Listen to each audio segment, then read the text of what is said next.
4 women of the Huni Kuin visiting Berlin right now, which I will come to later. I can invite you tonight to an event, an interesting event with them. But now I want to speak about the land purchase. So what is this about? Alexandra, the founder of the NGO, she established a friendship with Huni Kuin individuals, and she's been supporting mostly the Huni Kuin women because colonization has its strong marks on the society and the culture, so it's a patriarchal system that they live in nowadays, and many women don't have the chance to travel as the men do, or they don't have the chance to have economic empowerment, economic self-sufficiency. So she's been focusing mostly on the women to support them, and 2018 Bolsonaro became elected, a name that all of you may know. He's been really putting a strong effort in the destruction of the ecosystems, of course not only the Amazon, and the indigenous peoples. So when we speak about Bolsonaro, it's important to know that he's not someone who doesn't care about the environment. He's really putting a lot of effort into destroying it. So that's what we're speaking of. Just in the 4 years of legislation of Bolsonaro between 2018 and now, 31,000 square kilometers only of the Amazon have been destructed, and this is not including the other biomes. This is about the size of Baden-Württemberg, one of the larger German states. So it's a very critical situation, and Brazil has a lot of reserves, also for protecting indigenous peoples, but the executive organs, the executive organization from the state that protect these areas have been, how do you say, actually dried out of resources. Thank you. So, and there are no new reserves being implemented at the moment. So we need more reserves, and we need the enforcement to protect these reserves. This is what we need because, yeah, I don't have to tell you about the reasons why we have to protect the forest, right? This would probably go a little bit too far, but I think you all have a basic knowledge why this is important. So we have an initiative that we had the great opportunity to buy a private land that is bordering the official territories of the Huni Kuin in Acre, which is an area of 17,000 square kilometers. As Alistair said, it's 17,000, mixing up the numbers, 17,000 hectares, which is 17 square kilometers. And this is about roughly this fifth of the size of Berlin. So it's a great area. It's very large. It's mainly primary forest. It has been used for cattle grazing on a small scale. So some reforestation is needed, but mostly it's just pristine forest. And nobody's living there except from a few families that are just there to hold the land, basically. And this is a very good opportunity for the Huni Kuin people who are very packed in their small reserves because the population has been growing, and the outsides of the reserves where they live have been heavily affected by illegal logging and illegal hunting also. So the resources of the Huni Kuin are becoming scarcer while the population is becoming bigger. That's why they need more land. They need it for their medicine. They need it for their life, for their resources, and they have the sustainable means to take care of the land as long as they have enough land. So this is the project. We are quite. It's not an easy task to buy land in Brazil. It's way easier to just take it and burn it down, and then you get a kind of title on it. But if you want to buy it really legally, to build a foundation to hold the land, the bureaucracy is not really on your side. It's a kind of struggle. So we have Brazilian partners and lawyers, very high level lawyers that know about how to do it. And so the land purchase contract is ready. we are just waiting for the final go, the final process of the government organ that is doing the land titling. So we are going to build a foundation. The land is going to be held by a foundation that is composed mostly of Huni Kuin representatives, because they are the ones who had been the owners of the land before they have been sent away. And how do you say? Yeah, it used to be their land in former times. So they are the ones who have the right to take the decisions on the land. And also we as an organization who are friends with the Huni Kuin, we are going to be part of the foundation and our Brazilian partners. And the idea is to basically just protect it. Most of the part, like 90%, is just going to be a reserve. But then we have also an area where we want to bring projects in, where the Huni Kuin asked us actually to bring projects in that can guarantee their economic self-sufficiency, and they need help for this, so they can do it on their own. They have no like capital and no expertise to do bigger projects that really can make a difference for their economic self-sufficiency. So which projects are we speaking of? It's like agroforestry. This can be in many different ways, agroforestry projects that can give them better livelihoods. And ecotourism, the Huni Kuin have a very beautiful and rich culture that they are really happy to share with anyone who's coming there. So they really like to receive people. They're very receptive, but they don't have the structure to do this. For ecotourism, it's much of an adventure if you go there now, and we want to make it accessible for more people. The Huni Kuin want this.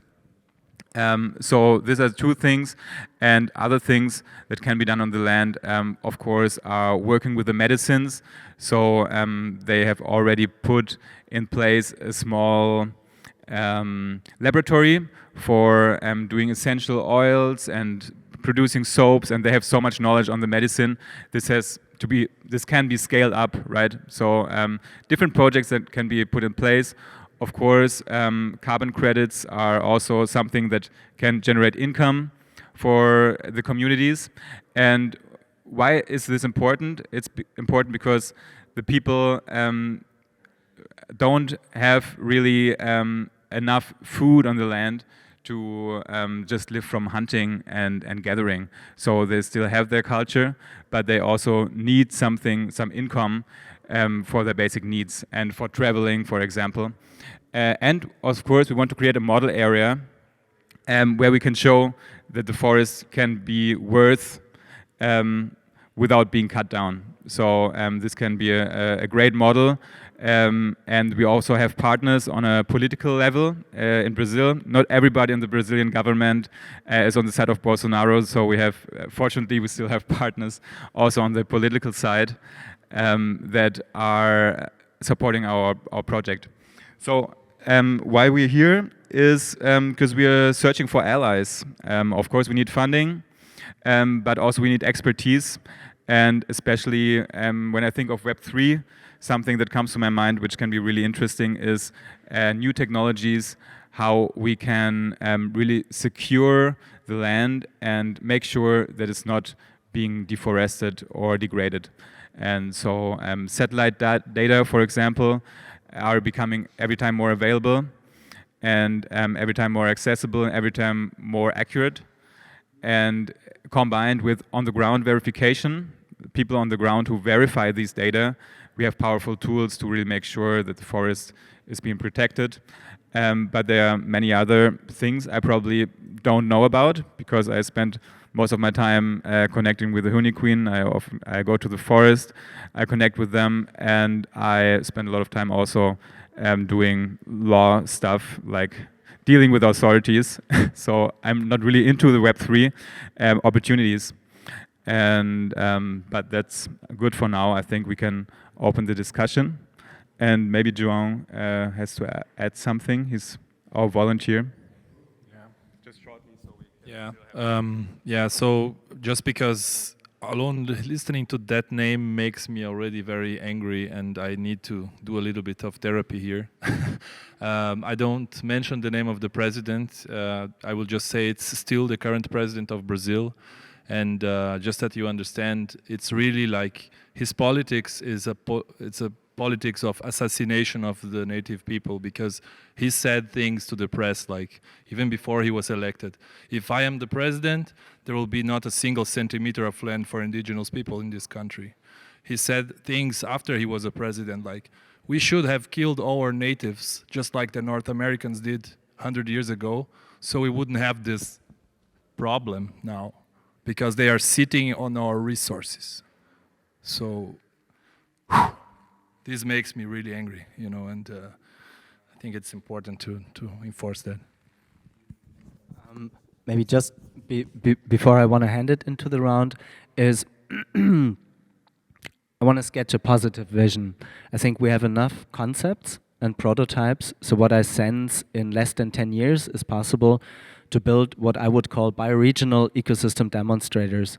So I think it's totally feasible to have new jurisdictional structures, new governance structures, new funding mechanisms, regenerative business models on a meso scale that showcase and highlight that the new world that we all know our hearts is possible, you know, can be showcased bioregionally. So I don't know if I feel like around, like everyone speaking, because we're really short in time, but if you have ideas in how you would like to stay in contact, or how you can chip in some of your ideas or projects, that would be greatly appreciated. So it feels more like an open mic instead of, you know, like literally giving it into the round. So I think the easiest is either hands up and then I hand the mic, or I put it into the middle and you take it. I think that's best way to do it. Sure.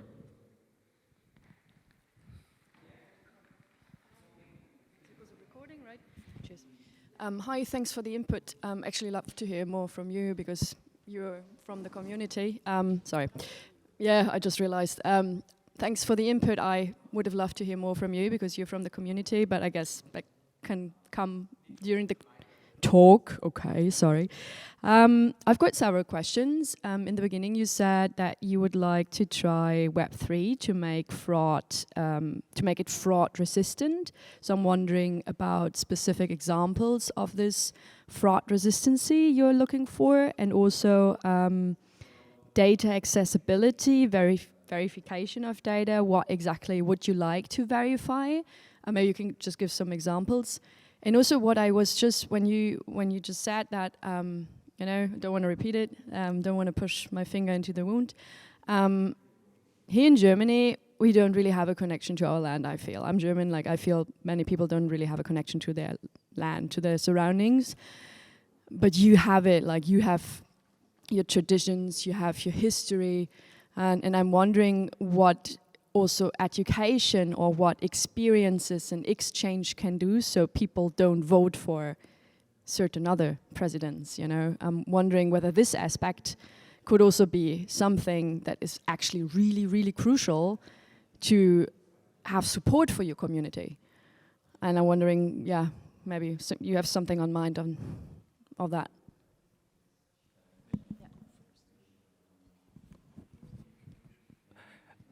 Yeah, so the only thing that I'm aware of, since the Huni Kuin is not my only project, is like mainly the biggest nature conservation NGOs on the planet are starting to deploy blockchain, mainly to really triangulate with what they say or want to conserve, with what actually stays on the ground.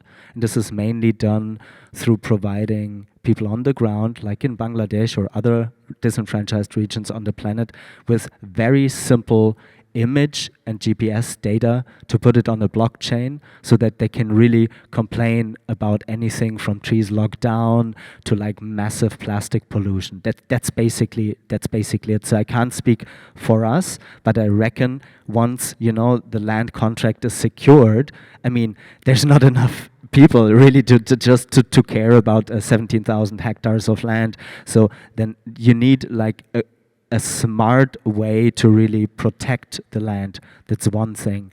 The other thing where I really think, to my humble knowledge and low-tech understanding, where Web3 comes in, is into providing a large toolkit for alternative governance and funding mechanisms. And I know that later today, a good friend of mine, Franz Josef Allmeier from Seeds, will mainly speak about that, because they built like a large dashboard of like highly customizable like governance and token and fundraising mechanisms.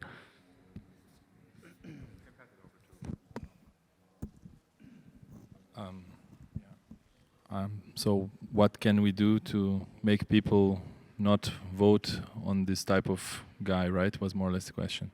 And so I think it's important to mention, like, I am from the extreme south of Brazil, from a small city called Sapucaia. There, I never heard about the Huni Kuin, and I'm sure nobody in my entire state, which has 10 million people, ever heard of the Huni Kuin. So I had to come to Berlin, live here for 10 years, and then one day, by accident, find a small flyer saying Huni Kuin and Brazil and whatever, and I was like, what is this? So it's easier for the Europeans to learn about indigenous people in Brazil than people living in the other side of the country. And this is a bit scary, because the information is not being spread in Brazil. It's like, we don't even know about our indigenous peoples, we don't know their names, we don't know how many are there, and I think it would be great if people would have more access to that, and that we would learn more about that in school, and that we would do more research with the natives, or learn more about them and document their culture, and then share that and teach our kids about it. I think that's about education and information, so yeah.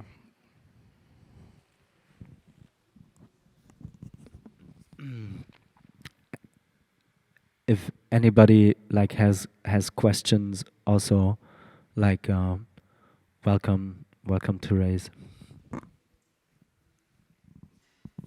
I wanted to ask about the funding, not the funding, the governance mechanisms. The governance mechanisms in Web3 are mostly divisive mechanisms and voting mechanisms, and it tends to be that the indigenous people already have their own mechanisms. So can you talk about how you see the overlap? Because you mentioned that this is something that could be a contribution. Yeah, so I would say, I know you a tiny bit, Grace, but so the only thing that I can say, where I would actually see this as a strong point of the early stages of Web3 where we are already in. So and again, I'm not an expert in this, but the possibility to build, prototype, experiment with, and ultimately put the foundations for alternative voting mechanisms on one hand, but also for multiple capitals. So just briefly mentioning is money is only one form of capital, right? So to build structures and mechanisms through which indigenous can exchange value beyond needing to rely on only fiat currency via token mechanisms is definitely a strong point where I think in the next years we will see like multiple showcases, and hopefully also some of them like on the land that we want to preserve. That's in as much as I can say. So I think I came here with the wish, or maybe also to plant a seed, that this project really is big enough. And I mean, we're not only protecting this like for a year, right? Ideally, we want to protect this like for the next generations. And it's big enough that you can partner with us, stay in contact with us, and what the projects are that you bring to the table, whether they are from a multi-capitals approach, a governance approach, or more from the nature conservation efforts, is really just highly regarded. Because again, so far, nobody of us, including myself, within the team has the expertise, background, or access to networks that are deep in Web3.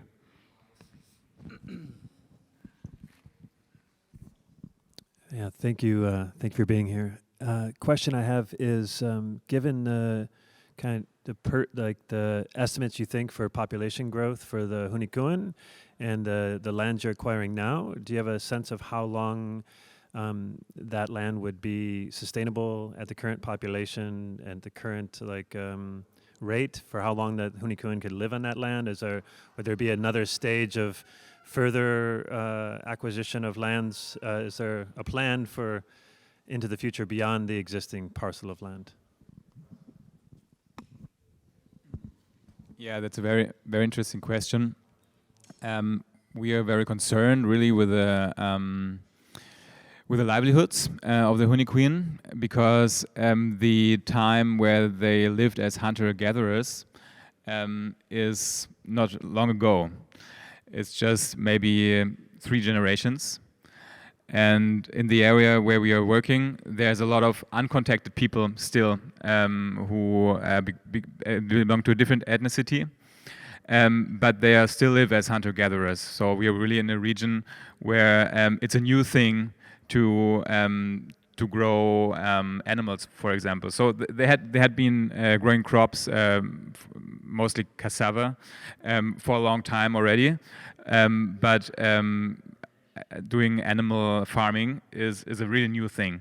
So projects are being implemented there for because hunting is not enough anymore. If there wouldn't be any commercial hunting in the area, it probably would be a better situation.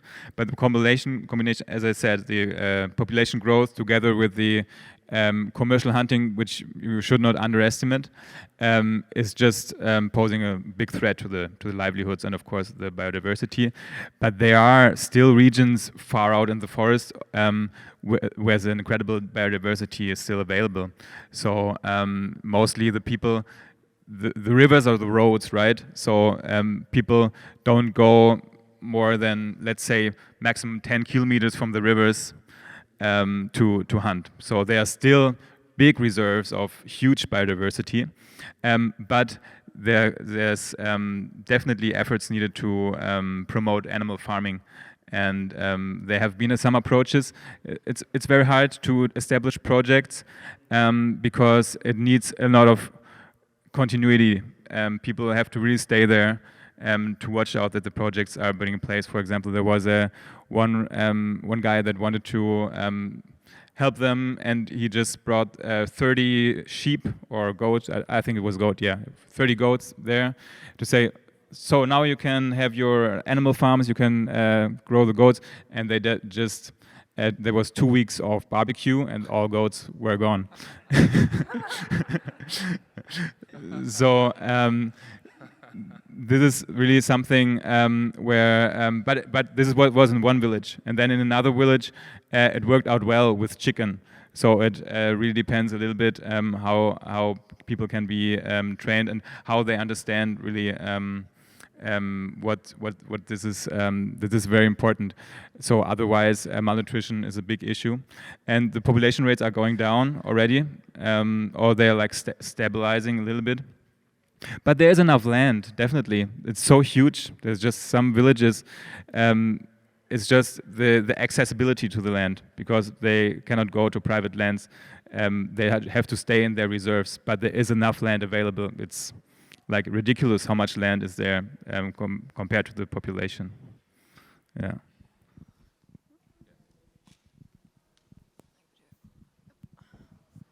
Thanks. Wow, this is okay. I can't even hear myself, but I hope you can hear me. My question is about in the crypto world, we call them on-ramps and off-ramps. So if you do manage to raise a certain amount of funding in fiat or crypto, what do you see as the backward domino effect to the actual tribe? That's my first question. And my second question is, will you have the majority say of where that money is spent? Or will that come primarily from the tribe? Because no one knows best what they can do with their land. And so I feel like the minute blockchain or a lot of regulatory or NGO things get added, like the way that people have stigma about blockchain, I have stigma about nonprofit, a lot of it. And I'm just trying to understand like who is going to take that decision And this comes from personal experience, because I don't know if you've heard of Crypto Relief. It was a relief project maybe a year and a half ago. And it was famous because Vitalik Buterin dumped $1 billion of Shiba Inu, a token, on this project. And that was us. And it was tokens, it wasn't cash. So that money lost 40% of its value in one night. And we were in big trouble. We tried getting help from him, and he was like, solve it. So we don't blame him. It was a lot of work. We were all working pro bono, and we always only had off-ramp issues. Raising money on the blockchain has almost never been a problem. So I'm really concerned about usage, and I'm really concerned about how much of the tribes, like how much will they really get to have a say? And this sort of goes back to Grace's point about governance also, because there's governance at a blockchain layer in that I donated to this land project, and so I have tokens, and so I have a say. Vis-a-vis, I donated to this land project, but I trust that they know what to do with the money because that was just a donation, and now the actual governance is with the tribe themselves. So I'm trying to understand how you've designed that side of things. Sorry, that's a long question. Yeah, thanks a lot. That's good to hear. I'm also, as I don't know a lot about blockchain, I'm also skeptical about it. Maybe first I go into the question with the governance. So the land is being held by a foundation, as I said, which is composed of 3 parties. So it's the NGO Living Gaia based here in Berlin, and our partners in Brazil who have an institute working with the Huni Kuin for about 15 years, and Huni Kuin representatives themselves. So the Huni Kuin are the majority there, and they are the ones, decision making is mutual together, but the Huni Kuin have a veto power, and they have also a majority within the foundation. So we are, like, as I said, it's a very isolated region. The Huni Kuin themselves, they don't really have the reach out. They cannot really reach out to get some funding and get some projects in. So we are like the facilitators to make offers to them of things that they want to be implemented in their land, and they ask us for things. For example, the thing they most ask about is really helping to establish an ecotourism on a level that is like in a great and good structured way, not like as it's happening in many places in Peru, where it's just, you know, all very how do you say, messed up, but in a structured way, so that the money really goes where it should be going, which is the people on the ground. This is something they ask us really for, so we are trying to get these projects in. And also when it comes to agroforestry. When it comes to blockchain, I cannot really tell you about it because I'm here just also to explore, because the decision-making process is within the foundation. So it will be only these 3 parties and the Huni Kuin on the front, which will have the decision-making on the land. We don't have any, for now, we don't have any donors that also have a say in it, and we will never be able to do this because then the whole concept of our work would not be valuable anymore. So I'm also skeptical about these approaches where donors have a say in it, or investors have some, how do you say, or expecting some outcome from investors, for example. That's also why I have worked with donations. So some organizations, they work with impact investment. I'm not against it. I think it can really work. But for now, we are not at the scale where we can expect some outcome where this would be interesting for impact investors. That's why we're only working with donations for right now. But I'm really happy to have a conversation about how maybe blockchain alternative or cryptocurrencies could help us. But for now, we are not in a stage where we are implementing this. Yeah, and I will take some hands up. So actually, this is very hands-on. It's a tiny NGO, right? It's like Simon full-time, Yassi's full-time. I work as an external consultant. And think of this more like super hands-on. So I knew a couple of months ago that we had 4 Huni Kuin women, one of which is a very good artist, okay? So I knew, oh, there will be amazing indigenous art. So I asked myself, how can we auction art? Yesterday, we were auctioning art, and we were getting like 26,000 euros in, okay? And then later that evening, the woman representing the UDK, Universität der Künste, said they are going to give 10% of their revenues from all of Berlin Art Week to the Huni Kuin without us even asking for it. So I think the seedling that I want to plant is we really don't have the resources nor the background or the access to anything remotely Web3. So this is really just the start of a conversation where we could meet again in 2 months' time, right? Talk deeper about the projects and possibility where Web3 could make a difference for that project. Your hand was up. Yeah, just quick questions of who owns the land at the moment, and how much money do you need to buy it? Or just one other thing, which, I mean, it feels really sort of scary to even say it, but I read that we might have passed a tipping point in the Amazon with 20% of land, and that it might then turn into savanna. And so what does that mean? Yeah, so I won't go into the tipping points, right? Because nobody knows, but yeah. But yeah, we can talk about the sacred headwaters where I'm also involved, but maybe for after, because I also want to respect the timetable. So to my understanding, we have enough money in the bank, including the jurisdictional entities, that we can be sure that we will like buy the land and protect it, right? But that's not enough, because if we don't bring in more funds, right? And it's a little bit like arbitrary what number we put out there.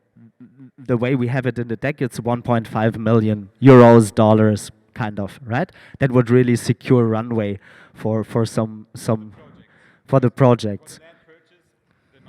For the land purchase, the money is already in. So think of it, they can't remain in the hunter-gatherer lifestyle. So we need to implement like regenerative agroforestry there, and also create a means of living for them to really sustain their livelihoods. Is like only I was already in the middle of the project. Alexandra, the founder of the project, told me they're basically eating 95% of the days. So 95% of 365 days, they're eating like yams, like manioc and bananas. Okay, next day is manioc and bananas, and then it's manioc and bananas, and then it's manioc and bananas, and then it's maybe a little bit of chicken or a little bit of fish. This is really just the situation they're living in, right? And it's not like this like romantic idea we have, you know, for some people that live in the remote Amazon.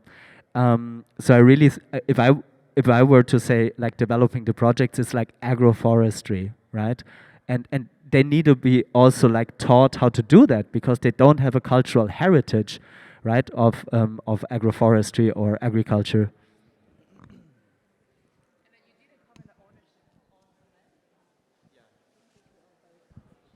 Yeah. So I mean, it's a foundation. It's a foundation with three parties, and they have the majority vote on how to deploy the capitals. So, hello. I would like to add something that might be important for this conversation. So, some of us may have heard that many elders, especially from America, North America as well as South America, have been carried through tradition, a saying that the brothers who came from Europe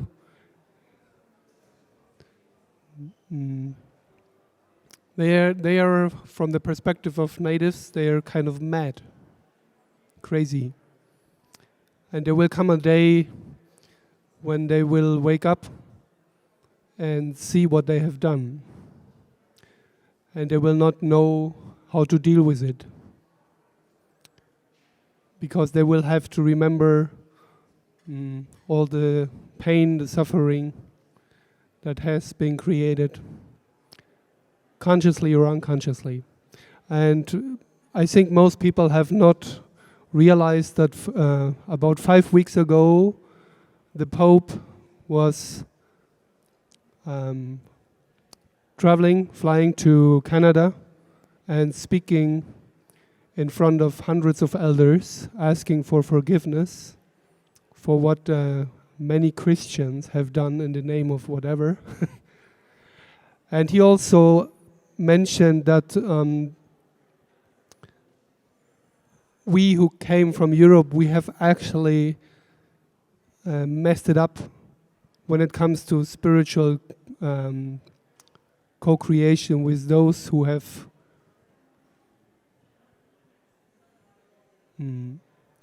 those who knew how to live in alignment with universal law and also in alignment with nature. And it's a huge paradox that actually there was a knowledge and wisdom that has been traditioned for thousands of years in the Amazon rainforest from indigenous. They knew how to create soil. They did not need to burn or cut trees in order to harvest fruits. They actually knew how to grow terra preta, black soil, that is the most nutritious soil that we find on Earth. And it seems that even the indigenous have lost this knowledge, and it is the Europeans who have studied it, like for I think 2 decades now. So it is us in Europe who are actually creating. We need to create this miracle. And I'm talking about these things because, funnily, there are singing circles popping up in Berlin, and people who sing the songs from the Huni Queens and Yawanava. And what I see that is happening here is that we are actually finding a solution how to communicate with the tribes through singing work, because what we do here actually is a lot of healing. And when the Pope is going to Canada asking for forgiveness, then I wonder what could be the answer to that from us.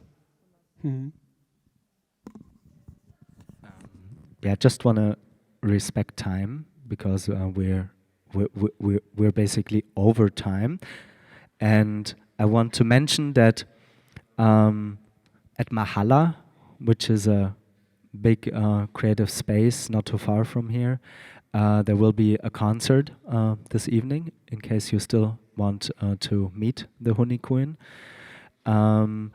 And I would love to stay in touch. I know some familiar faces, many faces I don't know. So I think the easiest to stay in contact directly with Living Gaia and the Huni Kuin would be through Simon. But you can also contact me. We will be here up until around about 4 p.m., 3 p.m. Yeah, something like that. Okay, thanks. Yeah, thank you. I would like to give one more vote for checking out the event this evening at Mahala. And then I just had a question. I wasn't sure if this was brought up earlier. Is hunikuin.eth associated with the project? I see it is active. And just wondering if that is the ETH address for the project, if people were feeling inspired to donate funds. No, so this was very interesting. So there are a lot of different Huni Kuin projects. This is actually, maybe it's not too bad to say why I came to this Huni Kuin project. It's like Alexandra Schwarz-Schilling, the founder of it and initiator, is since plus 35 years deep into women's empowerment work. So yes, it's 3 guys sitting here, but it's 4 women, and there's a women's association, and the governance structure and the funds to be deployed are with the women. And anybody that knows the work from Muhammad Yunus, you know, basically the guy who built up like ultra large scale microcredit systems, we know that the money that ends up with the women, and I speaking myself with a dick in between my legs, right, just ends up usually better deployed within the communities, if we like it or not, right? The data speaks for it. So my main reason to support the project was because of that. And there are a ton of obviously good projects, but I can't speak for them. The Huni Kuin is a very large tribe. I come from 11 years of plant medicine work, but I know that most of the money from plant medicine stays with the men, and it does not end up in the communities. So this is a big reason why I'm working for this project.